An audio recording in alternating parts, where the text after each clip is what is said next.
जानकी किशोरी जय जय प्रभु राम। राम राम। साप्ताहिक सत्संग के लिए हमारे चैनल को जरूर सब्सक्राइब करें।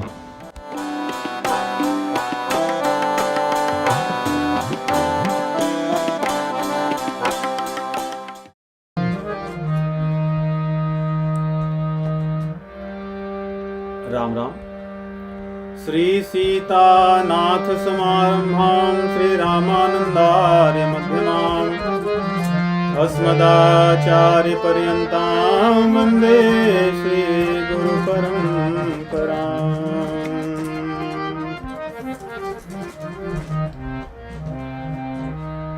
बंदौ तुलसी के चरण जिनकीन्हो जग काज, कलि समुद्र बूढ़त लख्यो प्रगट्यो सप्त जहाज।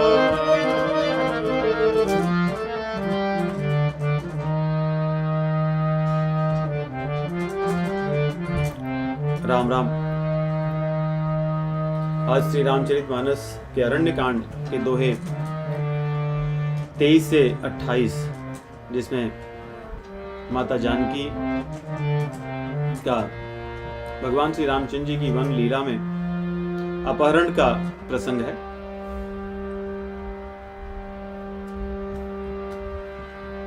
और ये ऐसा प्रसंग है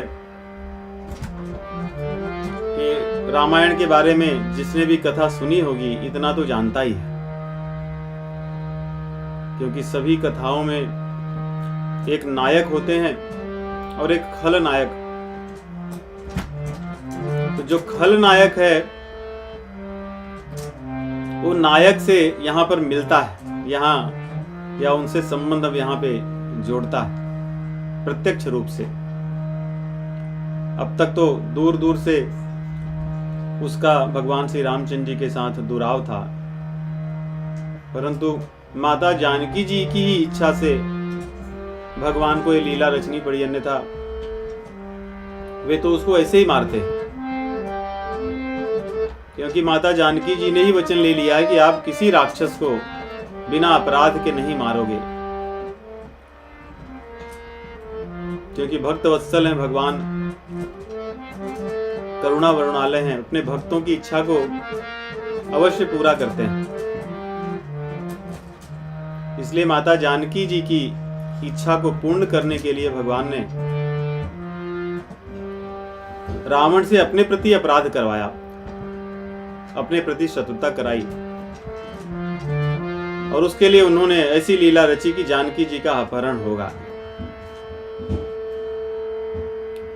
तो हमने पिछले सप्ताह देखा कि खरदूषण, त्रिशिरा, रावण के जो चचेरे मौसेरे भाई थे, ये सब 14,000 सेनाओं के साथ आते हैं और भगवान श्री रामचंद्र जी से युद्ध करते हैं।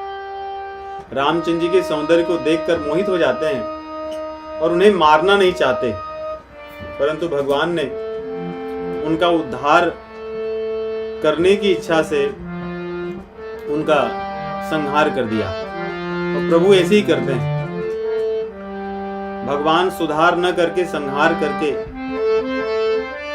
उद्धार करते हैं राक्षसों के लिए। इसलिए केवल खरदूषण और त्रिशिरा के ही नहीं, भगवान ने उनके साथ आए हुए 14,000 जो राक्षस थे, जो सेना थी, उन सभी का उद्धार किया, उन सभी को अपना प्रत्यक्ष दर्शन दिया। भगवान उतने रूप धारण करके उन सभी के सामने युद्ध करने लगे और एक एक करके सभी को अपने नेत्र कमल के सम्मुख ही अपने धाम को भेज दिया, निर्वाण पद दे दिया। उसके बाद शूर्पणखा रावण को जाकर के प्रेरित करती है, धुआं देख खरदूषण केरा, जाय सुपनका रावण प्रेरा। रावण को उसने प्रेरणा दी। प्रेरणा व्यक्ति को अच्छे कार्य में भी और बुरे कार्य में भी दी जाती है। अच्छे कार्य में या बुरे कार्य में प्रेरणा देने के लिए व्यक्ति का या तो दुर्गुण हो वो या तो सद्गुण हो वो, दोनों को उपयोग किया जा सकता है। तो यहाँ पे रावण के भीतर जो काम वासना रूपी दुर्गुण है उसको सूर्पणखा ने उपयोग किया और सब प्रकार से अपनी दुख को तो रोई ही, ये बता दिया कि एक बड़ी सुंदर स्त्री है उनके साथ, वैसी स्त्री तो मैंने आज तक नहीं देखी। क्योंकि सूर्पणखा ने सबको देख रखा था। रावण के यहाँ हजारों हजारों देवांगनाओं से लेके नाग कन्याओं से लेकर के कौन नहीं थी, सब थी उसके यहाँ। इसलिए सूर्पणखा ने देखा तो सभी को था और उसको रावण को कहती है कि ऐसी सुंदरी मैंने आज तक तुम्हारे यहाँ किसी को नहीं देखा है। ऐसा कह करके सभा में जब गिर जाती है और कहती है कि तो ही जियत दस कंधर मोर की अस गति होई, तुम्हारे जीते जी मेरी ऐसी स्थिति हो, ये तो लाज की बात है। और ये वाक्य बड़े बड़े अच्छे लोगों को भी बुरे मार्ग में फंसा देता है कि आपके रहते मेरे साथ ऐसा हो जाए। अभिमानी आदमी इसके लिए तो अपना गला कटा देता है। और संत महात्मा सज्जन भक्त लोग भी इस वाक्य से प्रेरित होकर के दूसरों पर करुणा करते हैं, दया करते हैं, उनके अपराधों को क्षमा कर देते हैं, दूसरे के दुखों को अपने जीवन में अपने ऊपर ले लेते हैं यदि कोई उनके सम्मुख ऐसी बात कहे। और ये बात भगवान को भी बड़ी प्रिय है। भगवान से भी यदि हम कहें कि आपके रहते मैं इतना दुख में हूं, भगवान भी इस बात को सह नहीं पाते। द्रौपदी जी ने यही तो कहा था भगवान को कि आपके रहते मेरी दुर्दशा हो रही है। भगवान द्वारिका से क्षण भर में आ गए थे। ये बात प्रभु को बहुत अच्छी लगती है। यही बात विभीषण ने भी भगवान को कही कि बस मैं आपकी शरण में आया हूं, मैं तो नीच हूं, मेरा क्या है। भगवान ने कहा कि कोटि विप्र बद लागहि जाऊ, तुम कितने भी पापी हो मुझे मैं वो सब नहीं देखता। भगवान श्री कृष्ण भगवत गीता में भी कहते हैं अपि चेत सुदुराचारो भजते मामन निभाग, कितना भी पापी हो परंतु ये बात भगवान को कह दे कि आपके रहते मेरी ये दुर्दशा है, तो भगवान बहुत प्रसन्न हो जाते हैं, दया करते हैं। तो यही रावण ने भी किया। यहाँ पे सूर्पणखा जब चली जाती है, रावण मन में सोचता है, रात भर सो नहीं पाता है। गोस्वामी जी लिखते हैं कि चिंतन कर रहा है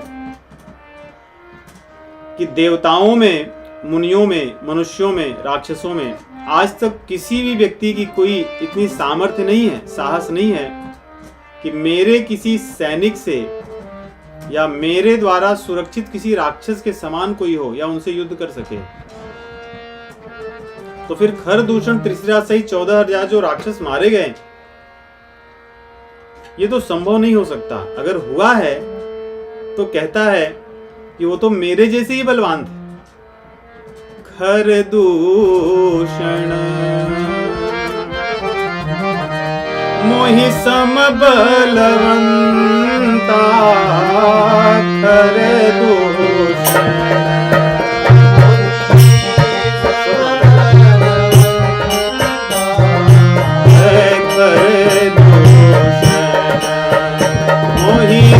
सम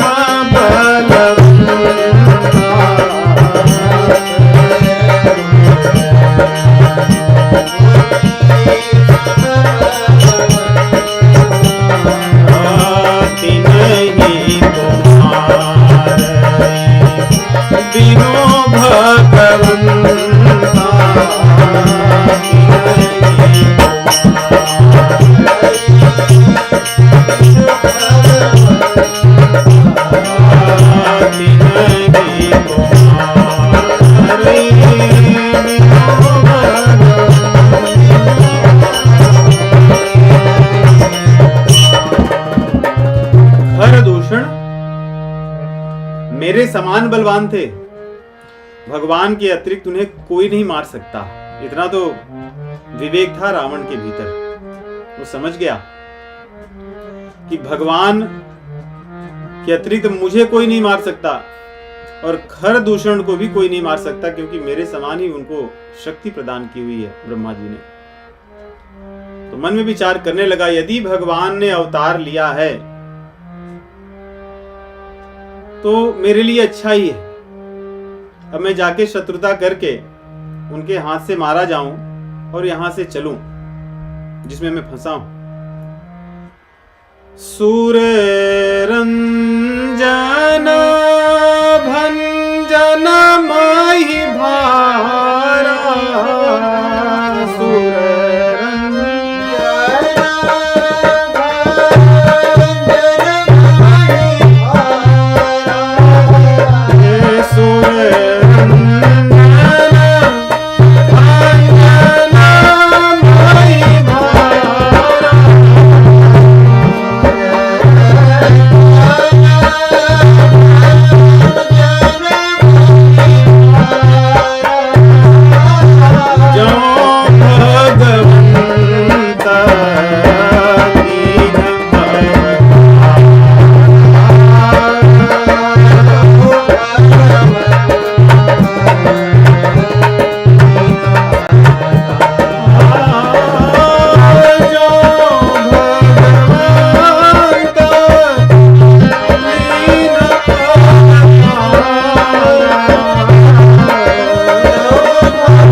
देवताओं का उत्कर्ष करने के लिए, आनंद देने के लिए और पृथ्वी पर से हमारे जैसे राक्षसों का जो भार है उसको नष्ट करने के लिए भगवान यदि आए हैं तो मैं जाकर से उनसे शत्रुता करूंगा, शत्रुता मोल लूंगा, मैं खरीदूंगा और उनके द्वारा अपने इस तामस शरीर को नष्ट होने दूंगा, क्योंकि इस तामस शरीर से मैं भक्ति नहीं कर पाऊंगा। होई ही भजन न तामस देहा, तामस देह से भजन नहीं होता है। ये तो राक्षस जो है वो भी जानता है, तामस देह हो, इसलिए आगे कहता है होई ही भजन न तामस देहा, मन क्रम वचन मंत्र दृढ़ येहा। मन में तामसिकता हो, वचन में तामसिकता हो, अपने कर्मों में तामसिकता हो, शरीर में तामसिकता हो, ये सब एक दूसरे से जुड़े हुए हैं। विचार तामसी हो तो वचन कुछ दिन बाद तामसी निकलेंगे। रावण के प्रसंग में ही हम आगे देखेंगे, कर्म धीरे धीरे तामसी होगा। इसीलिए जो कुसंग की बात कही जाती है, कुसंग पहले सबसे पहले मन में आता है, तब वो वाणी में जाता है, तब आदमी वैसा सोचने बोलने लगता है और फिर वैसा करने लगता है, फिर उसका सब कुछ वैसी हो जाता है। तो तामसी शरीर राक्षसों का, उनका खाना पीना, आचार विचार व्यवहार, काम वासना के अतिरिक्त और क्या करेंगे। इसलिए उसने कहा कि मैं यही काम करूंगा। फिर आगे सोचता है कि अगर मान लो कि वो भगवान न हो तो उसकी भी उसने योजना बना ली कि भगवान हो तो भी और न हो तो भी जौ नर रूप भूप सुत को हरिह नार जीत रन दो, जा करके दोनों को मैं रण में जीतूंगा। यहां से सोच करके वो तो जाता है कि मैं युद्ध करूंगा, लेकिन बाद में अपना विचार बदल देता है। सोचता है अगर मनुष्य होंगे या किसी राजा के पुत्र होंगे, क्योंकि ये बताई है कि वो लोग आए हैं और मुनियों की रक्षा कर रहे हैं, राजकुमार हैं, बड़े सुंदर हैं और सुंदरी उनके भार्या बड़ी सुंदर है, हो सकता है राजकुमार हो, तब भी कोई बात नहीं, मैं युद्ध करके उसका हरण कर लूंगा। तो ऐसा विचार करके अकेले जाता है, क्योंकि राजनीतिज्ञ है। तो ये मर्म भेद किसी को बताना नहीं चाहता, क्योंकि अगर सफल हो, रावण की ये आदत लत थी कि अधिकतर जब उसे संदेह होता था कि मैं सफल नहीं होऊंगा तो अधिकतर अकेले जाता था, किसी को बताता नहीं था। इसलिए यहां पर भी अकेले ही गया और किसी को नहीं कहा। उसने सोचा तो था युद्ध करूंगा, लेकिन अकेले जब चला तो मन में आया कि युद्ध न करना ही अच्छा होगा।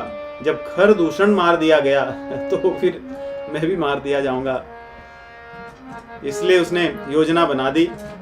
पहुंचा कहां पे? मारीच के पास। मारीच समुद्र के इस पार, अर्थात लंका समुद्र के उस पार थी और मारीच का जो स्थान था समुद्र के इस पार था। वाल्मीकि जी लिखते हैं, यहाँ पे गोस्वामी जी भी लिखते हैं। इसलिए समुद्र पार करके भारत क्षेत्र में आता है वो, और वहां पर मारीच एक आश्रम बना करके वहां अपना जप तप किया करता था।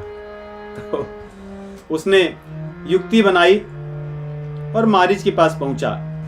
तो यहाँ पे रावण के मन में जो चल रहा था इसकी चर्चा करके गोस्वामी तुलसीदास जी कह रहे हैं रामचंद्र जी के मन में भी कुछ चल रहा था। लक्ष्मण जी गए कंद मूल पुष्प लेने के लिए। वही अवसर रामचंद्र जी ने देखा और जानकी जी को बुलाया और कहा, सुनहु प्रिया व्रत रुचिर सुशीला, सुनहु प्रिया व्रत। कितना प्रेम है भैया जानकी में, भगवान में कितने शब्द कितने प्रेम से भरे।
मेरा व्रत सुनिए, मैं कुछ लीला करने वाला हूँ मनुष्यों जैसा, तो बड़ी आनंद वाली होगी। तो माता जानकी जी ने कहा कि करुणा निधान में क्या करूं, क्या चाहते हैं आप? भगवान कहते हैं तुम वन को छोड़ दो, अब तुम अग्नि में प्रवेश कर लो।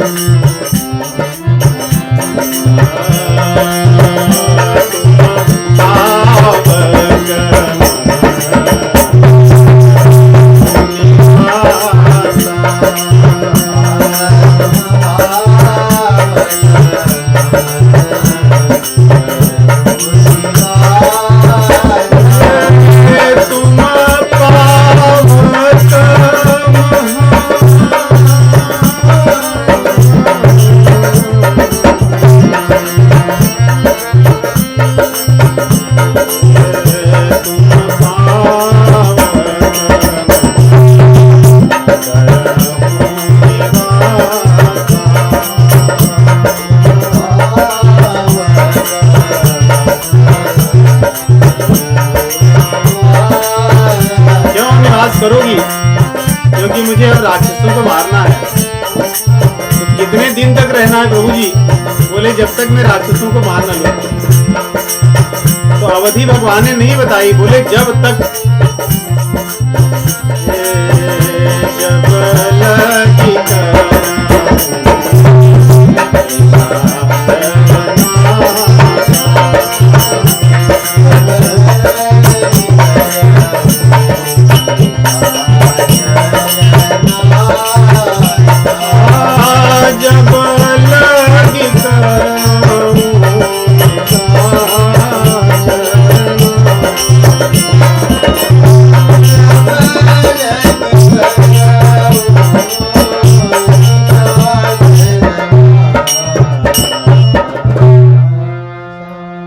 तब तक रहो जब तक मैं राक्षसों का वध न कर लूं। और भगवान ने जब इतना प्रेम से कहा, देखिए पावक जो अग्नि भगवान का मुख है और अग्नि ब्राह्मण देवता है, ब्राह्मण के स्वरूप अग्नि देवता है।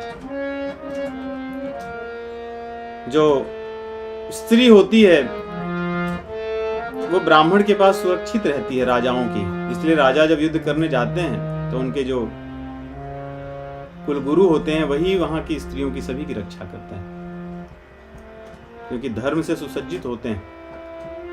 इसलिए भगवान ने यहाँ अग्नि को समर्पित किया जानकी जी को। बोले तुम अग्नि में रहो, बस परछाई रूप से अपना एक बिंब बना लो, जैसे तुम वैसे ही, और मेरे साथ रहो। बहुत अधिक समय लगेगा, इसलिए जब मुझे बुलाना होगा तब मैं तुम्हें बुलाऊंगा, तो निश्चिंत होकर के वहां रहो। जब भगवान श्री रामचंद्र जी ने बात कही तो जानकी माता जी ने उनके चरण को पकड़ लिया और बड़े प्रेम से अग्नि में प्रवेश कर गई। इसीलिए युद्ध के पश्चात अग्नि में से निकल कर आती है ये जानकी जी, क्योंकि भगवान ने अग्नि को दिया था, अग्नि ने फिर लौटाया। एकदम वैसे ही निज प्रतिबिंब राखित सीता, तैसे शील रूप सुविनीता। एकदम वैसे के वैसे ही ज्यों की त्यों दूसरी जानकी माता जी ने अपने आप को प्रकट कर लिया और स्वतः अग्नि में प्रवेश कर गई। लक्ष्मण भैया को ये सब कुछ नहीं पता है, क्योंकि वो तो गए हैं सेवा के लिए, सब चीजें ले आने के लिए। क्योंकि अगर उन्हें पता चलता तो ये कुछ होने नहीं देते, वे सबको मार करके लौट आते। जगमह सखा निशाचर जेते, लक्ष्मण हनई निमिक महते थे। इसलिए भगवान ने सोचा अगर ऐसा होगा तो रावण की इच्छा कहां से पूरी होगी, क्योंकि वो भी तो चला है इच्छा करके। प्रभु कितने कृपालु हैं। इसलिए गोस्वामी तुलसीदास जी ने उस रावण की इच्छा के तुरंत बाद भगवान की बात को लिखा, नहीं तो बाद में भी लिखते। जैसे उसने मन में जो संकल्प किया, कृपा निधान भगवान ने कहा तथास्तु, वैसे ही होगा। इसलिए लक्ष्मण जी जब गए थे कंद मूल फल लेने के लिए तो भगवान ने अपनी ये लीला रच दी। और अब देखिए ये लीला जैसे भगवान ने रची, तुरंत गोस्वामी जी आगे लिखना शुरू करते हैं कि अब दशमुख मारीच के पास पहुंच गया आप, और पहुंच करके माथा नवा करके झुका करके प्रणाम कर रहा है। मारीच जी बुद्धिमान हो गया था तो राक्षस ही, बहुत बार उसने भगवान श्री रामचंद्र जी से विरोध किया था। एक बार तो जब विश्वामित्र जी के यज्ञ की रखवारी हो रही थी तब भगवान ने इसको मारा था। बिन फर बाण राम मोहि मारा, राम जी ने इसको बिन फर बाण राम ते मारा, सत योजन का सागर पारा। इसलिए सैकड़ों योजन वो चले गया था समुद्र के पार। तो तभी भी ये सुधरा नहीं था। जब भगवान इसके बाद जब वन में आए थे तब भी अपने कुछ संगी साथियों को लेकर के आया जाया करता था, और मृग बन करके भगवान के आसपास घूमता, जानकी माता जी को डरवाता। तो एक दिन भगवान लक्ष्मण जी ने इसको एक बाण मारे थे तो इसके साथ के जितने लोग थे सब मर गए, यही बचा था। भगवान ने जानबूझकर इसको छोड़ा था, अभी तुम्हारा कुछ काम बाकी है तुम्हें अभी नहीं मारूंगा। तो 2-3 बार इस प्रकार ये छोड़ा गया था, उसके बाद से सुधर गया था। इसलिए जब रावण ने आकर के हाथ जोड़कर रावण प्रणाम कर रहा है, मारीच तुरंत समझ गया कि कुछ गड़बड़ जरूर है, दाल में काला है, ये तो किसी को प्रणाम नहीं करता है, मुझे प्रणाम कर रहा है, इतना मधुर बोल रहा है, मधुर तो कभी बोलता ही नहीं हो। इसलिए यहां लिखते हैं कि नवनी नीच कई, नवनी अर्थात झुकना, नवनी नीच कई अति दुखदाई, नीच कई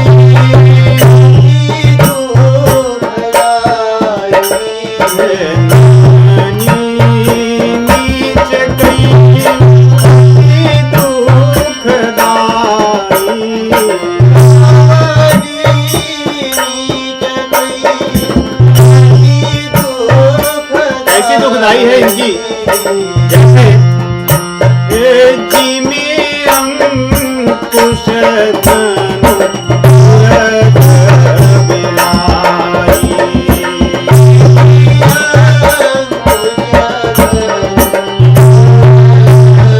और मीठी वचन, मीठी वाणी कह रहा है, उससे ही मारी डर गया। भयदायक फल की प्रिय वाणी, भयदायक प्रिय वाणी, अकाल के पुष्प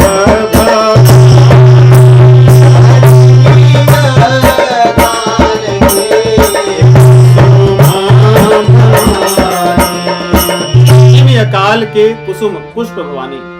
भगवान शिव जी ये कथा पार्वती जी को बता रहे हैं कि क्योंकि ये मेरा शिष्य है, मेरे सामने आज तक नहीं झुका है लेकिन आज ये गुरु के सामने जो नहीं झुका, आज मारीच के सामने झुका है। देखिए, असुरों का, भोगियों का यही स्वभाव होता है, वो गुरु के सामने झुके न झुके, जहां काम बनता हो वहां झुक जाएंगे, मीठी वाणी भी बोलेंगे, सब काम करेंगे।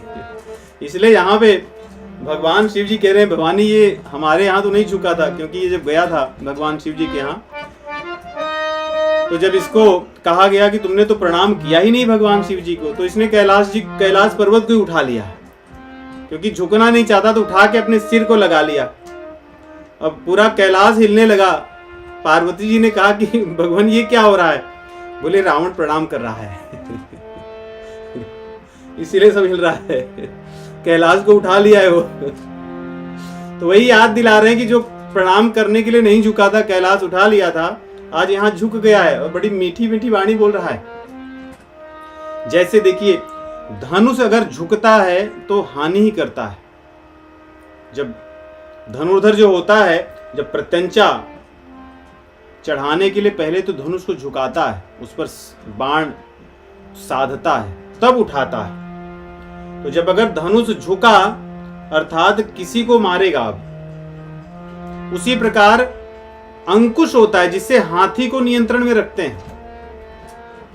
अंकुश जब झुका, महावत ने अगर अंकुश को झुकाया अर्थात हाथी को अब कष्ट मिलेगा, मारेगा। ये दोनों तो दूसरे के द्वारा नियंत्रित होते हैं, अंकुश भी और धनुष बाण भी। परंतु दो उदाहरण और दे रहे हैं, कह रहे हैं कि एक है उरग सांप और दूसरा है बिल्ली। बिल्ली जब चूहे को पकड़ती है, अगर ध्यान से देखो कि पहले एकदम झुकती है ऐसे करके, फिर पकड़ती है। सांप भी जब डसने वाला होता है तो पहले पीछे आके झुकता है और फिर मारता है। तो ये तो अपने मन से करते हैं, और अंकुश और धनुष से दूसरों द्वारा नियंत्रित होते हैं। लेकिन जो करने वाले, कहा यह जा रहा है कि इसी प्रकार नीच आदमी अगर झुक गया आपके सामने तो निश्चित रूप से वो आपको मारेगा, प्राण भी ले सकता है, विस्मय वाणी भी बोल सकता है, कुछ तो करेगा जरूर हो। इसलिए मारी समझ गया। और दूसरी उसने सोचा कि मीठी वाणी, कभी कभी बिना समय के जब पुष्प खिलते हैं तो वो अच्छा नहीं होता स्वास्थ्य के लिए, उसको खाना पीना या किसी चीज के लिए। इसीलिए आयुर्वेद में कहते हैं कि मौसमी फल सब्जियां ही खाना स्वास्थ्य के लिए ज्यादा लाभकारी होती है। तो यही पे कह रहे हैं कि जैसे बिना मौसम के पुष्प खिले, वैसे ही रावण आज मीठी मीठी वाणी कह रहा है। मारीच का उसने पूजा भी किया और मारीच ने भी उसका पूजा किया। दोनों एक दूसरे की पूजा किए, सत्कार पूछे, हालचाल पूछे। और रावण को पूछता है कि हे नाथ, आप इतने व्यग्र क्यों हैं? क्योंकि रावण व्याकुल है, व्यग्र है। जैसे आजकल 8-10 घंटे जॉब करने के बाद आदमी को देखो जैसा उसका चेहरा दिखता है, रावण वैसे ही दिख रहा है। हमेशा मुंह लटका रहता है, सब कुछ करने के बाद भी प्रसन्नता नहीं रहती है।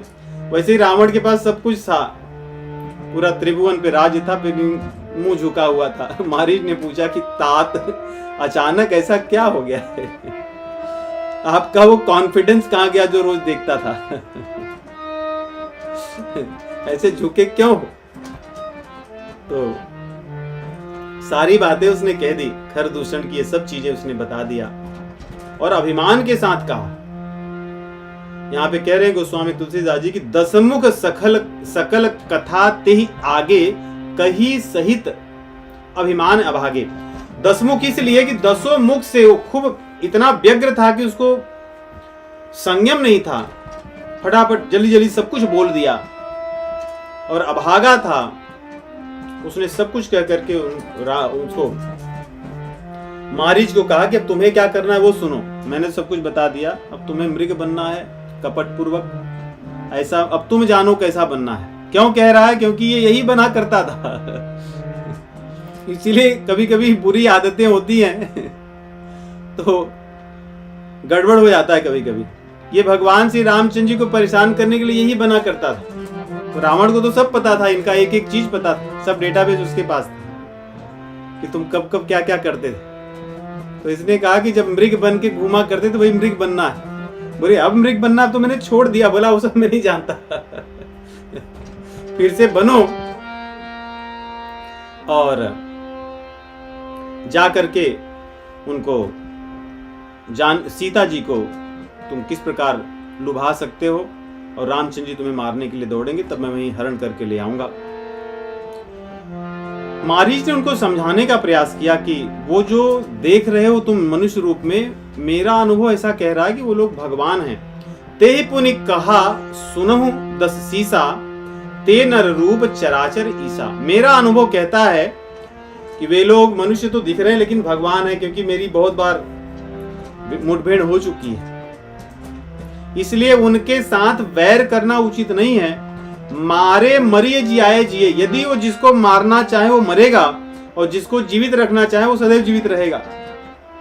अर्थात उनसे वैर करके कोई व्यक्ति विजयी नहीं हो सकता।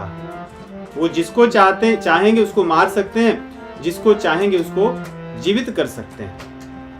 ये उनके गुण हैं, वे भगवान हैं। फिर रावण तभी भी नहीं समझा, बोला कि मैं उनके ही यज्ञ के भंग करने के लिए गया था जहां पे पुनिमख रावण गयों कुमारा, पुनिमख राखन गयों कुमारा, बिनु फर सर रघुपति मुनि मारा। कहते हैं कि एक बार ऐसे ही मैं विश्वामित्र के यज्ञ में विध्वंस करने के लिए गया था, तब उन्होंने एक बाण मारा था और उसके बाद यहाँ आकर के बैठा हूँ। यही आश्रम तब से ही बनाया है, तब से ही वो सब क्षेत्र मैंने छोड़ दिया है, सिद्धाश्रम वहां से अब दूर रहता हूँ।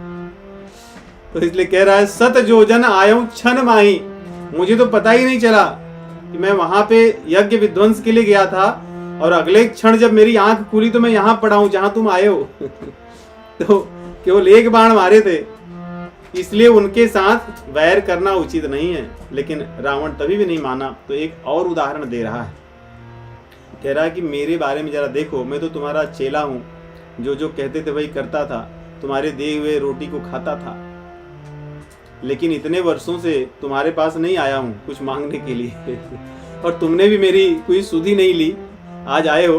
तो अब देखो यहाँ पे बड़ी सुंदर अपने अनुभव को बता रहा है। यह अनुभव बहुत अच्छा है। भई मम कीट भृंग की नाई, भई मम कीट भृंग की नाई,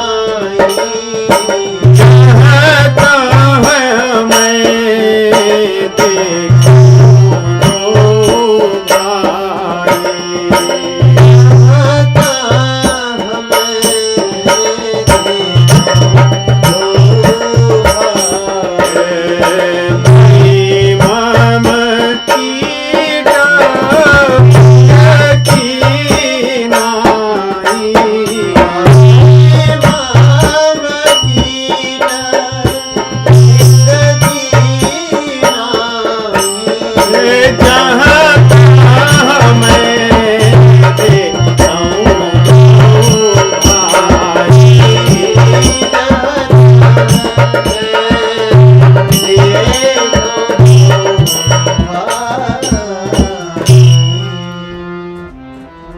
मेरी स्थिति कीट और भृंग की तरह हो गई है। यदि आपको पता होगा, एक बिलनी होती है, बिलनी कहते हैं, वैसे छोटी छोटी मिट्टी होती है, मिट्टी में छिद्र बना के रहते हैं, उसमें खोदोगे तो भंवरे निकलते हैं या बर्रे जैसा उड़ने वाला निकलता है, असल में वो रहता है कीड़ा। तो ये भंवरे क्या करते हैं, उसको पकड़ के उस मिट्टी में ले जाके रख ठूस देते हैं कीड़े को, तो कीड़ा होता है, और उसको चोंच मार मार के और अपनी भन्न भन्न की आवाज उसको इतनी सुनाते हैं कि वो जो कीट होता है ना, वो भंवरे में बदल जाता है, बर्रे में बदल जाता है। ये शास्त्रों में इसका उदाहरण बहुत है। तो जो कीट होता है वो भंवरे जैसा ही व्यवहार करता है और उसको सब लोग भंवरे ही दिखते हैं। इसी ये उदाहरण शास्त्रों में बहुत प्रचलित है, बहुत से ग्रंथों में है, पुराणों में है। तो ये कह रहा है कि मेरी स्थिति में तो राक्षस था, तुम्हारी रोटी खाता था, इन लोगों के बाण ने मुझे ऐसा बना दिया कि जैसे वो भंवरा पकड़ के ले जाता है कीट को और डंक मारता है तो कीट भंवरा बन जाता है और उसको सब भंवरे ही दिखते हैं। इसलिए कह रहा है, जहां तक मैं देखूं दो भाई, जब से यहां आया हूं तब से मैं जहां ही देखता हूं इस वन में, वाल्मीकि जी बड़े विस्तार से लिखते हैं, कहते हैं कि मैं मृगों को देखता हूं तो उसमें राम लक्ष्मण दिखाई देते हैं। ये पेड़ पौधे मुझे पेड़ नहीं दिखते, एक राम दिखते हैं, एक लक्ष्मण दिखते हैं, और दोनों के हाथ में धनुष बाण दिखता है। इस वन में भटकने वाले जितने लोग मुझे दिखते हैं, सब में राम लक्ष्मण मुझे दिखाई देते हैं। वो तो वाल्मीकि जी लिखते हैं, कहते हैं कि फल में भी मुझे राम लक्ष्मण दिखाई देते हैं, पानी में राम लक्ष्मण दिखाई देते हैं। तो भगवत गीता का जो 10वां अध्याय है, वो उसको पूरा अनुभव होता था। पशु पक्षी पेड़ पौधे जल सब में वो भगवान को ही देखता था। तो ये बड़ी ऊंची स्थिति इसकी हो गई थी, केवल एक बार भगवान ने इसको यहां भेज दिया था तब से। तो ये अपना अनुभव बता रहा है, लेकिन रावण नहीं माना। तो उसने समझाया, इनसे विरोध मत कीजिए, इनसे विरोध करने पे तुम पूरा नहीं रह पाओगे, अर्थात काट दिए जाओगे। रावण जब नहीं माना तो उसने उदाहरण भी दिया कि जिन्होंने ताड़का को मार दिए, सुबाहु को मार दिए, सब इतने बलवान लोग थे। भगवान शिव जी का जो धनुष था, जो तुम तोड़ने गए थे, इसलिए साफ साफ नहीं बता रहे हैं, बस संकेत कर रहे हैं कि वो धनुष, क्योंकि अगर बोल दें कि तुम तोड़ने गए थे, नहीं तोड़े थे, तो हो सकता है कि वहीं वध कर दे। क्योंकि रावण को कोई कह दे कि तुम हार गए थे तो पता नहीं कितना मारेगा। तो इसलिए कह रहा है कि उन्होंने भगवान शिव जी का धनुष तोड़ा है। तो पहले पुरानी से सब नई कथा बताते आ रहे हैं कि अगर पुरानी नहीं याद है तो उसके बाद की याद है, उसके बाद धनुष तोड़े थे याद है, अच्छा वो भी नहीं याद है, तो भी खर दूषण भी मारे गए हैं, तुम ही बता रहे हो। इसलिए जब उसने याद दिलाया, परंतु रावण को समझ में नहीं आया। जब उसने कहा कि आपको भवन चले जाना चाहिए कुशलता पूर्वक, उसी में हम सबका भला है, तो वो उनको गाली देने लगा। और क्या करेगा जबकि है तो उसका भांजा।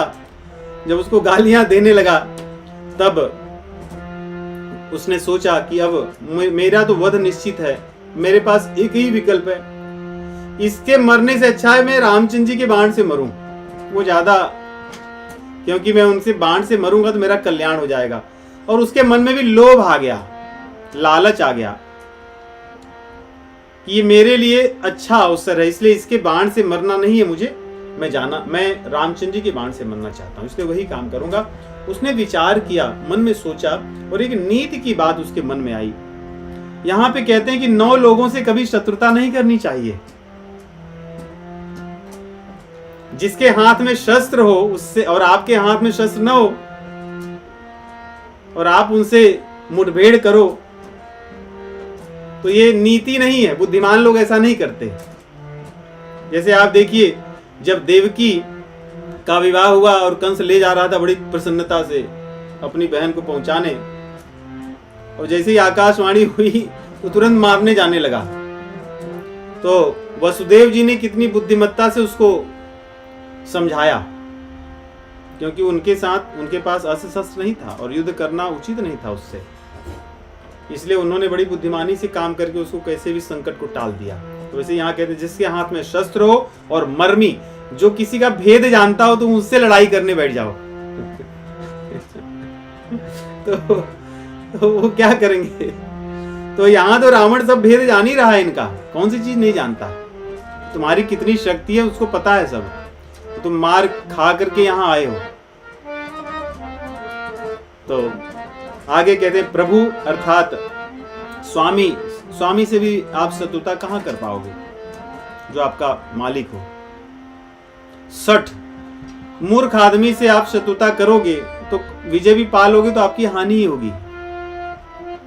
इसलिए 60 से उसके मुंह नहीं लगना चाहिए, उससे दूरी बन जाए जितनी उतनी अच्छी हमारी। और धनी व्यक्ति, और कलयुग के लिए तो बड़ी धनी व्यक्ति से आप वैर लोगे। आजकल तो यहां धन से ही सब काम होता है। तो ये सब नीतियां हैं। वैद्य से अगर आप शत्रुता मोल लो, और बंदी अर्थात भाट, जो आपकी प्रशंसा करने वाले लोग हों, जो आपका सम्मान करने वाले हों, आप उन्हीं से वैर ले लो, शत्रुता। ये तो नीति नहीं। और कवि लोग जिनके विवेक हो, ज्ञान हो, बुद्धि हो, जो लिखने में महारत हो, ऐसे लोगों से आप शत्रुता लोगे तो आपके बारे में बुरा भी लिखेंगे। इसका ही बिगड़ा हुआ रूप आजकल का मीडिया है। सही को गलत और गलत को सही करता रहता है। इसलिए दुष्ट लोग उनके साथ मित्रता करके अपना काम दुष्टता का करते रहते हैं। और आगे कहते हैं भानस गुनी। भानस संस्कृत शब्द मानस है, मानस आधा म हानस मतलब सूपकार, जो रसोइया होते हैं, भोजन पकाने वाले होते हैं, उनसे भी शत्रुता नहीं करनी चाहिए, क्योंकि भोजन पका के देने वाले को तो प्रशंसा करनी चाहिए, गुणगान गाना चाहिए। तो ये नीति की बात ही वो सोचता और कहता कि ठीक है, मन में प्रसन्न होकर के सोचने लगा कि आज मैं भगवान के चरण कमलों को देखूंगा, वो मेरे पीछे पीछे दौड़ेंगे और मैं दौड़ दौड़ कर रुकूंगा, फिर उनको पीछे देखूंगा, मुड़ मुड़ कर उनका दर्शन करता रहूंगा, और जब दूर भाग आऊंगा और भागता रहूंगा तो उनके बाणों से मैं उनके लोक को, उनके धाम को चला जाऊंगा। मम पाछे पधर धावत धरेश राशन बाण।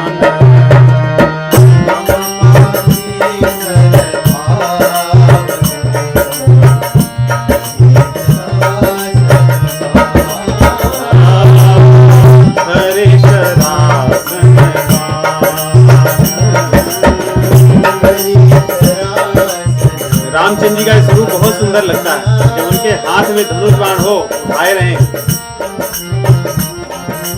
एक रामचंद्र जी की ऐसी चित्र बहुत प्रसिद्ध है, इस समय बहुत सुंदर लगता है। चौड़ी छाती और हाथ में धनुष बाण संधान किए, और उनका पीतांबर लहराता रहता है। उसको देखकर एकदम मन में वैसे ही वीर रस आ जाता है।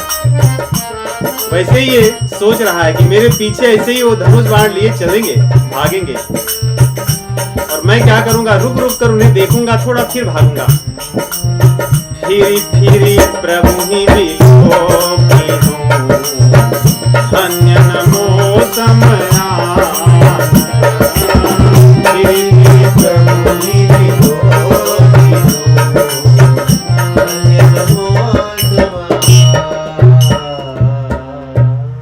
सोच करके आगे आगे वो चला, और पीछे पीछे रावण आया, मतलब दोनों साथ में ही आए। ते ही बन निकट दसानन गयऊं, तब मारीच कपट मृग भयऊं। जैसे उस वन में दोनों पहुंचे, मारीच अपना कपट मृग बन गया, स्वर्ण मृग बन गया। देखिए यहाँ पे कपट, ये शब्द इस चौपाई में बहुत से प्रश्नों का उत्तर देगी कि क्या रामचंद्र जी नहीं पहचान सके, जानकी माता जी नहीं पहचान सकी।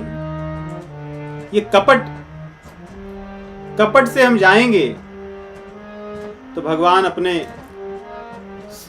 स्वप्रेम वाले स्वरूप से हमें नहीं मिलेंगे, तो भी कपट का ही काम करेंगे।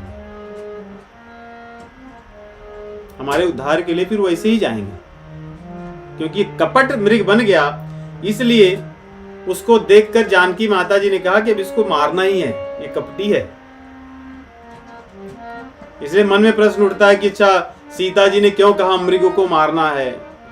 इसीलिए कहा क्योंकि कपटी बन करके गया था।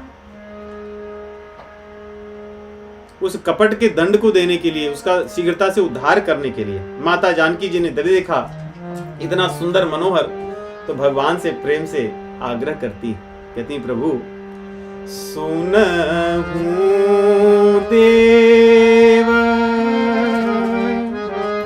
जो संबोधन है जानकी माता जी के, इसमें उनकी करुणा छिपी है, उनका प्रेम छिपा है जीवों के उद्धार के लिए।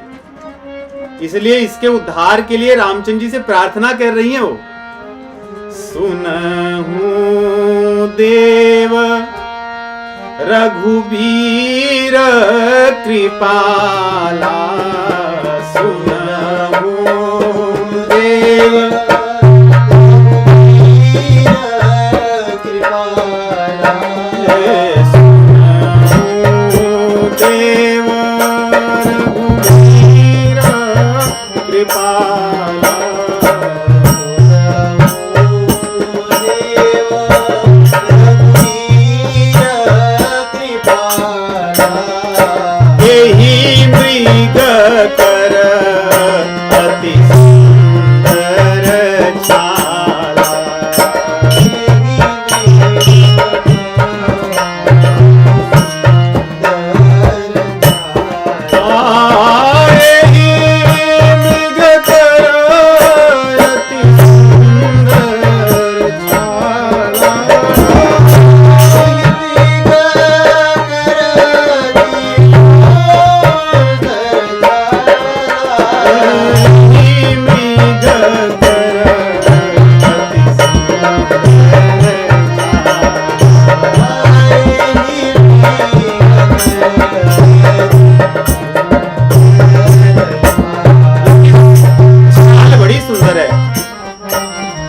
मृग है, उनको तो पता है, इसलिए यही मृग कह रही हैं। अर्थात ये जो मृग दिख रहा है नहीं है,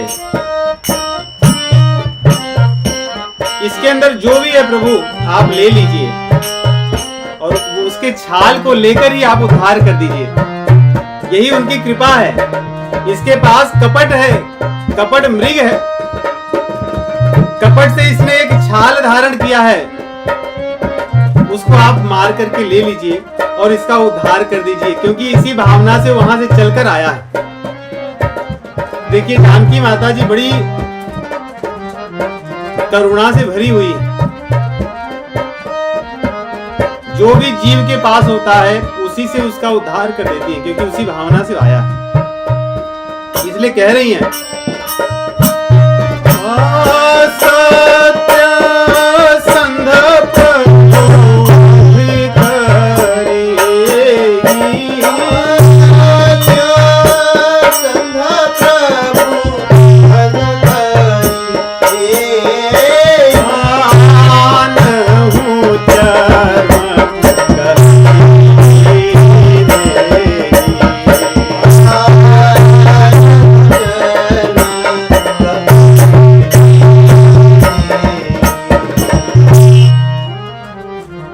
चौपाइयों के एक शब्द में बहुत सारे प्रश्नों के और भक्त और भगवान के भाव भरे हुए हैं। यहाँ पे कई बार ऐसा होता है कि जानकी माता जी ने मारने के लिए क्यों कहा, उसकी छाल को लेने के लिए क्यों कहा, इसीलिए उसके पास जो था वही लेकर के उसके उद्धार के लिए। इसलिए कहती है कि सत्य संध प्रभु। ऐसा लगता है कि भगवान कहने लगी कि जानकी तुम्हें ये क्यों कह रही हो।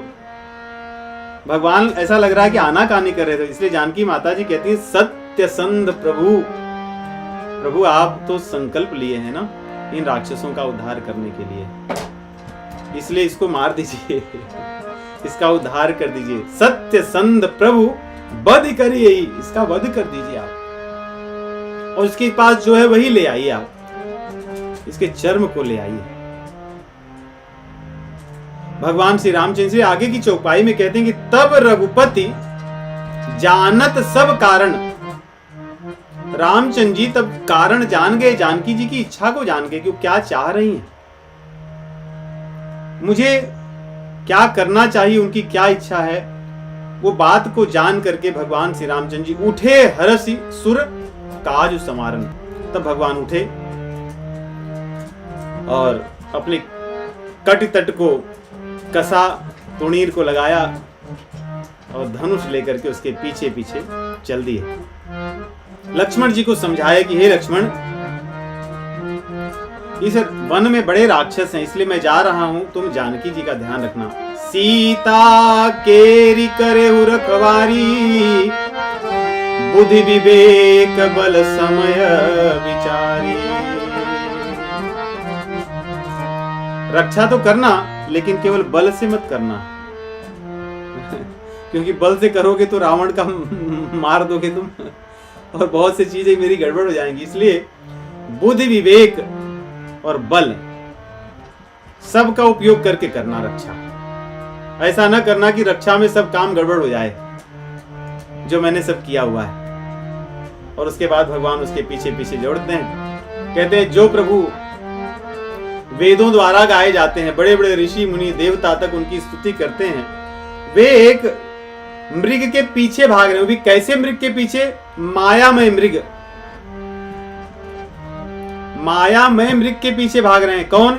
जो मायाधीश है, जो मायापति है।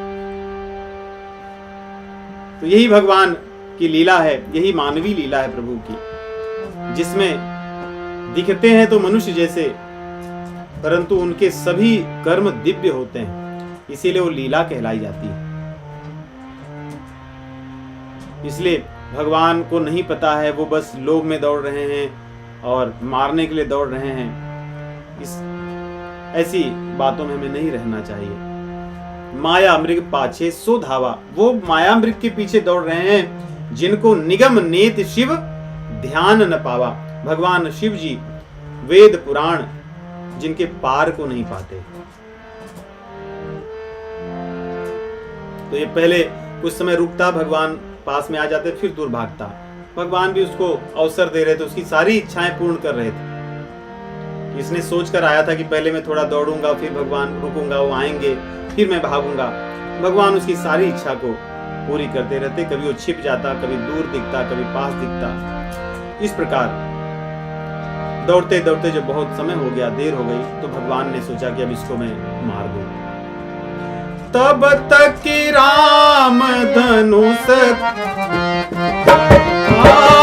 तब तक राम कठिन सतमारा, धरनी पर उतरी घोर अंधारा।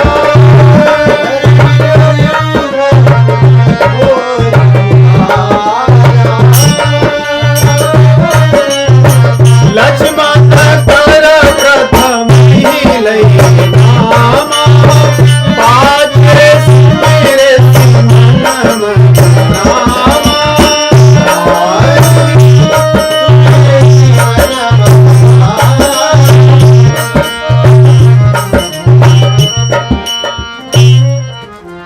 हे लक्ष्मण राम, ऐसे कहता, जोर से लक्ष्मण कह के फिर धीरे से मन में राम कहता।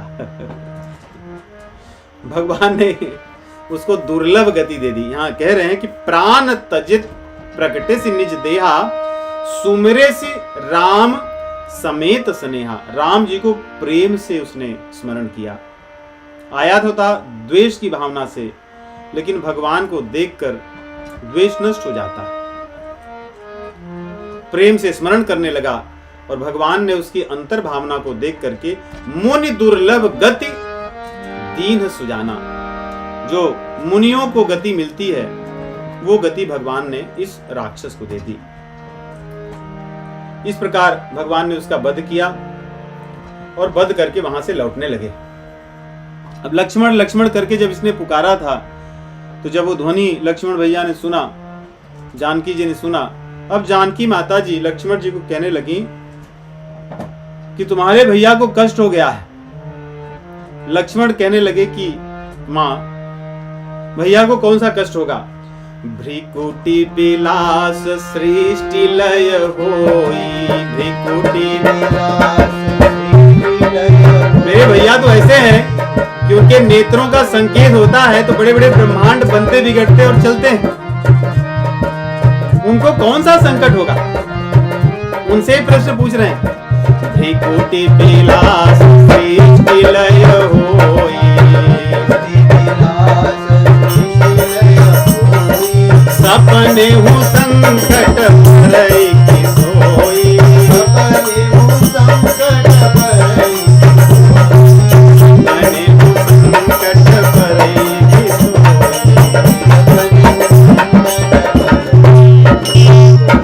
बहुत समझाने लगे, परंतु सीता माता जी बोली कि मैं कुछ सुनने वाली नहीं हूं। तब यहाँ एक चौपाई आती है। इस चौपाई के कई इसके भेद हैं चौपाई के। एक तो ये यहाँ जो लिखा हुआ है कि मरम बचन जब सीता बोला, हरि प्रेरित लक्ष्मण मन डोला। एक जो चौपाई यहाँ पे गीता प्रेस ने लिखी है कि मरम वचन सीता जब बोला, बोली होना चाहिए, तो इसका भी भाव संत लोग करते हैं कि सीता जी क्रोध में बोली इसलिए ऐसा। और हरि प्रेरित लक्ष्मण मन डोला, लक्ष्मण जी का मन डोल गया। तो मन डोला का बहुत से अर्थ हो सकते हैं। अन्य रामायणों में भी अलग अलग तरह की बातें लिखी। लक्ष्मण जी का मन डोल गया, ऐसा जानकी माता जी ने कहा कि तुम्हारे मन में कुछ खोट है, कि तुम्हारे भैया संकट में है और तुम बचाना नहीं चाहते हो। परंतु इसकी दूसरी भी चौपाई का भेद है। मरम बचन जब सीता बोली, मरम बचन हरि प्रेरित लक्ष्मण मति डोली, हरि प्रेरित लक्ष्मण मति डोली, हरि प्रेरित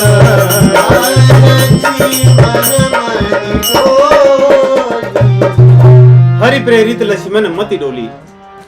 जो गोस्वामी तुलसीदास जी की लेखन शैली है, उनका जो भाव है, उस भाव में इस चौपाई का ज्यादा सुंदर भाव बैठता है कि मरम वचन सीता जब, लक्ष्मण जी का मन नहीं बुद्धि, दोनों के डोलने में बहुत अंतर है। मति डोल गई उनकी, मति डोली अर्थात उनका विवेक बदल गया कि ठीक है मुझे जाना चाहिए। जो पहले कह रहे थे कि सपने उस संकट होई की सोई, अब उनके मन में आ गया कि हाँ सही में भैया को संकट आया होगा। और इसके बाद यहां गीता प्रेस में कुछ चीजें नहीं है जो बड़ी प्रचलित है। जैसे लक्ष्मण रेखा की बात यहां लिखी नहीं गई है, लेकिन युद्ध कांड में लक्ष्मण रेखा की बात आती है। इसी रामचरितमानस में रामानुज लघु रेखा खचाई, सो नहीं नाघ्यो असी मनुषा। रामानुज लघु रेख खचाई, सो नहीं नाघ्यो अस मनुषाई। मंदोदरी पूछती है रावण को कि लक्ष्मण जी ने एक रेखा खींची थी, तुम्हारा बल कहां गया था, तो पार तो नहीं कर पाए। लेकिन वो रेखा की बात और कहीं नहीं, एक ही जगह लिखी गई। लेकिन अन्य प्रतियों में, और गुरु जी ने भावार्थ बोधनी विजय संस्करण जो रामचरितमानस संपादित की है, उसमें उस चौपाई को रखा है। गुरु जी ने भारत में प्रचलित 29 से अधिक जो रामचरितमानस हैं, उन सबको पढ़ करके और फिर जो प्रति संपादित की है। कहते हैं कि भारत में, गुजरात में बहुत सी रामचरितमानस की प्रतियां सुरक्षित थी, क्योंकि पहले वहां के जो राजा इत्यादि थे, बहुत धर्मपरायण थे, उन्होंने प्रतियों को बहुत संभाला हुआ था। तो वहां की बहुत सी प्रतियों में इसकी बातें आती हैं। तो जो गुरु जी की संपादित है उसमें आता है कि जब लक्ष्मण जी की मति डोली तो उन्होंने क्या किया चहु दिसी रेख खचाई अहिसा, बारही बार नाई पद शीशा।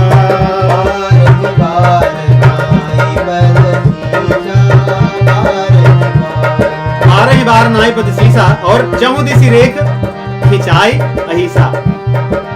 शेषनाग अर्थात लक्ष्मण जी ने चारों ओर रेख खींच दी और बार बार उनको समझाया और भगवान को प्रणाम किया और आगे उनको समझाते हैं और वृक्षों को पशुओं को सौंपते हैं कि आप लोग इनकी रक्षा करना।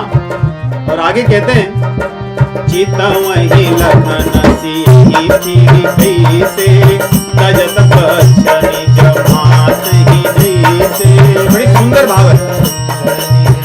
बछड़ा छोटा सा जैसे अपनी माँ को छोड़कर कितना दुखी होता है, वैसे लक्ष्मण जी यहाँ पर दुखी हो रहे हैं। तजत बच्च निज मातहि जैसे, अपनी माँ को जब बछड़ा छोड़ता है वैसे ही लखन बड़े दुखी मन से वहां से जा रहे हैं रेखा खिंचा करके। उनके मन में दो बातों की भय, एक तो भैया क्या कहेंगे कि उनकी बात को मैं नहीं माना, और दूसरा यदि माता जानकी को कुछ हो गया तो। एक डरत दरधाम के दूजे सिय अकेली, लखन तेज तन भई, जिम दाढ़ी दव कहते हैं लक्ष्मण भैया, जैसे बेलियों को आग लग जाए तो कैसे मुरझा जाती है, वैसे इतना तेजस्वी जो लक्ष्मण जी का हमेशा मुखमंडल हुआ करता था मुरझा गया है। क्योंकि माता जानकी जी की इच्छा है, इसलिए विवश होकर दुखी होकर लक्ष्मण रेखा खींच करके और सबसे प्रार्थना करके जा रहे हैं। मन में भैया का डर है, क्या सोचेंगे, भैया की आज्ञा का मैं उल्लंघन कर रहा हूं, अवज्ञा कर रहा हूं। मन में आशंका है कि कुछ गड़बड़ हो सकता है, इसलिए चलते हैं। और जब लक्ष्मण जी वहां चले तब यहाँ रावण, कहते हैं जो रावण तीनों लोक पे ऐसे ही घूमा करता था, आज वो चोरी छिपे वेश बदल कर आया है। इतना भय है उसको, सोचकर तो चला था कि युद्ध करूंगा, लेकिन सोचिए भय कैसा है। कहते हैं जैसे कुत्ते भड़ियाही करते हैं, भड़ियाही मतलब समझते हैं, जैसे खाने, भड़ियाही मतलब भांडी बर्तन, तो इसी से शब्द से भड़ियाही बना है। तो जब भांडी होती है जिसको खाने पीने के बाद जो जूठा बचा होता है, तो कोई कुत्ता उसमें मुख डाल करके खाता और भाग जाता है चोरी से, उसको भड़ियाही करना कहते हैं। तो रावण आज यहाँ पे भड़ियाही कर रहा है, जिसके डर से तीनों लोक में सभी डरते थे, देवता, असुर, नाग, किन्नर, पाताल लोक तक। आज वो लक्ष्मण जी और रामचंद्र जी के डर से वेश बदलकर डर डर कर आया है। जाके डर सुर असुर डराही, निश न नींद दिन अन्न न खाही, 110 शीश श्वान की नाई। आज वो कुत्ता बनकर आया है, इत उत चितई चला भड़ियाही। यहाँ वहां कुत्ता जैसे डरते डरते आता है वैसे ही आ रहा है। और आता है आगे बहुत सी और भी चौपाइयां हैं जो यहाँ पर गीता प्रेस में नहीं लिखी हुई हैं, दो दोहे हैं पूरे। उनका अर्थ इतना ही है, आ करके वो मांगता है जानकी माता जी से कि मैं आपका अतिथि हूं। और वाल्मीकि जी में बड़े विस्तार से है कि आता है अपना अतिथि, कहता है मैं आया हूं, मुझे भिक्षा दीजिए, भूखा हूं। जानकी माता जी कहती हैं कि आइए, और उसको बैठाती हैं, उससे अपना सब परिचय देती है। वाल्मीकि जी तो बड़े विस्तार से लिखते हैं किस प्रकार जानकी माता जी जैसे छोटी बच्ची को अगर आप पूछो तो अपने घर के बारे में सब बताती है, एकदम वैसे ही जानकी माता जी सब बताती हैं, कैसे मैं छोटी थी, फिर कैसे उनका विवाह हुआ और उनके ससुर जी उनको कितना प्रेम करते थे, कैसे फिर उन्हें वन में आना हुआ और रामचंद्र जी उनको कितना प्रेम करते हैं, लक्ष्मण जी कितने अच्छे हैं। ये सारी चीजें बड़े प्रेम से बताती हैं और सबकी प्रशंसा करती हैं। कहती है हमारी तो परंपरा रही है कि मुनियों की, अतिथियों की, सन्यासियों की सेवा करने की, इसलिए आप चिंता मत कीजिए। तो इस प्रकार जब सेवा करती हैं, बताती हैं, उसके बाद वो अपना वास्तविक रूप दिखाता है। और इसलिए जब वास्तविक रूप दिखाता है तब जानकी माता जी को पता चलता है, वो उठा लेता है और भूमि सहित उनको उठा करके और लेकर जाने लगता है। जब जानकी माता जी ने रावण के रूप को देखा तब उससे कहती हैं, कह सीता धरि धीरज गाढ़ा, आई गयो प्रभु रघुकुल भारा।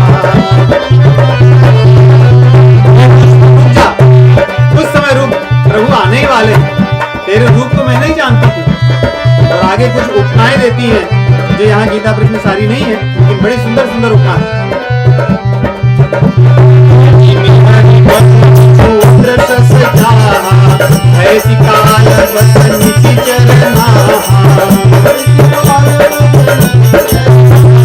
खरगोश कभी सिंह की पत्नी को आंख उठाकर देख सकता है? उसको कह रही तू खरगोश है और मैं सिंहिनी हूँ।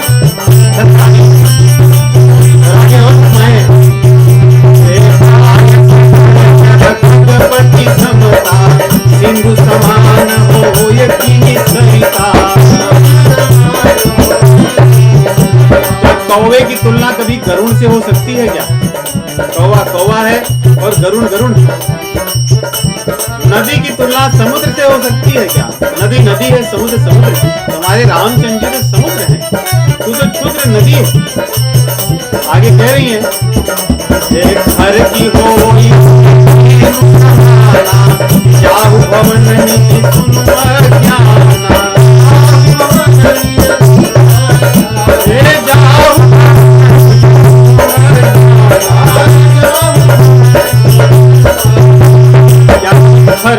गदही गाय की तुलना की जा सकती है? अर्थात तेरे लिए तो गदही के समान जो है वही स्त्रियां चाहिए, मैं तो गाय के समान हूं, मैं तेरे योग्य नहीं, तू तो दुष्ट स्वभाव का व्यक्ति है। इसलिए हे मूढ़ तू सुन। और आगे कहती है जब इस प्रकार की बातें कही तो रावण को थोड़ी लज्जा आई, लेकिन निर्लज व्यक्ति जो कामांध होता है उसको लज्जा ज्यादा समय तक उसके मन में नहीं रहती है। सुनत बचन दस शीस लजाना, मन मह चरण पहनि सुख माना। एक क्रोधवंत भावना, लीने सिरथ छाई। जला गगन आतुर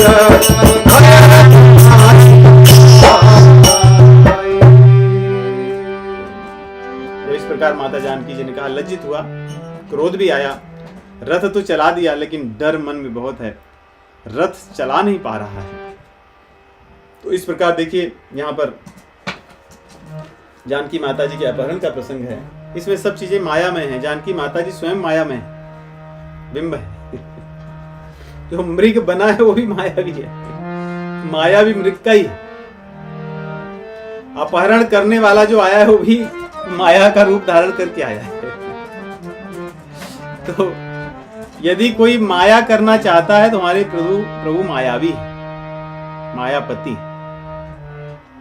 जब रावण वहां से माया करने की सोचकर चला था, इसलिए भगवान ने जानकी माता जी को कहा कि आप तो देव माया, योग माया है, आपके तो अंश से अनेकों करोड़ों मायाएं जन्म लेती हैं, इसलिए आप माया रचो अब। इसलिए सारी माया जानकी माता जी की फैलाई हुई है। इसीलिए कहते हैं जानकी माता जी अध्यात्म रामायण में भगवान से कहती हैं कि प्रभु आपकी सेवा के लिए तो मैं सब करती हूँ, युद्ध मैंने किया जीता, अपहरण की सारी लीलाएं मैंने की, वन में आप किए क्या? आप तो बस साथ साथ रह रहे थे। ये उनसे बातचीत में करती। इसलिए माता जानकी जी की विस्तार की हुई माया है, जो उन्होंने स्वयं अपनी माया प्रकट की। उस माया से मारीच मृग बना और माता जानकी जी ने प्रेरित किया भगवान को कि ये माया को माया ही रहने दीजिए, इसलिए इसको मार दो। नहीं मारोगे तो माया, इसकी माया नहीं रह पाएगी, रावण की माया आगे कहाँ चलेगी। इसलिए रावण भी माया रूप धारण करके आया और हरण करके ले जा रहा है माया की सीता को। आगे की कथा का श्रवण अगले सप्ताह करेंगे। 2 मिनट संकीर्तन करते हैं। श्री राम जय